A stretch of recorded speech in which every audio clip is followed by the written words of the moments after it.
USAZ Government Week 4. Let's do the quick recap. This week we talked about federalism, as well as took the test over all of the concepts from Unit 1. Now, for the topic of federalism, let's boil it down to this. We have a Constitution. It is the foundation of our law. But even though there are many, many things written in that Constitution, our leaders, be it presidents, congressmen, have their own way of interpreting it. There are different styles that they can have as far as interpretation goes.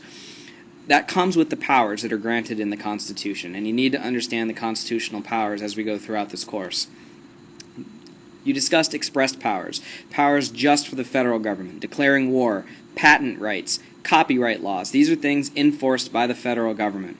Talked about implied powers, the necessary and proper clause, also known as the elastic clause, which allows for a great expansion and contraction of government power when it is, quote, necessary and proper. Jim Crow laws are an example of this. Traffic cameras that issue tickets are an example of this. Inherent power is one specifically for Congress. Mainly the example we gave in class was the immigration policy and expansion of territory. That is simply for Congress to do. No one else has that power. Exclusive powers, those just for the president. In other words, negotiating a treaty, it cannot be done by all 535 voices in Congress. It's done by the executive alone and then can be ratified by Congress, and then again, that is their choice. Concurrent powers are the shared powers, and taxes are the big example always that comes up with concurrent powers. Typically in large construction projects that could be good for either state economy or, on a much grander scale, regional economies.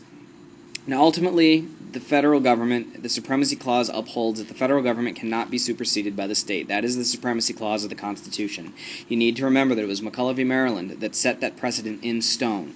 Now, federal government is not all powerful. States still retain most of the rights according to the 10th Amendment. So when can the federal government enter a state? Well, that comes with the internal disorder declaration by a state. But again, the state has to make it. Race riots in the 60s invoked this. Hurricane Katrina in Louisiana invoked this, and that is when federal authority is allowed to come in. You also discussed the concept of eminent domain. In other words, when government can take land for the, quote, benefit of the public, but of course they have to compensate whoever they are taking that land from. These are themes that kind of go along with this concept and this unit. And of course, you took the test this last week, and you have an opportunity to make that up this week. Please take advantage of that. Any questions, do not hesitate to email.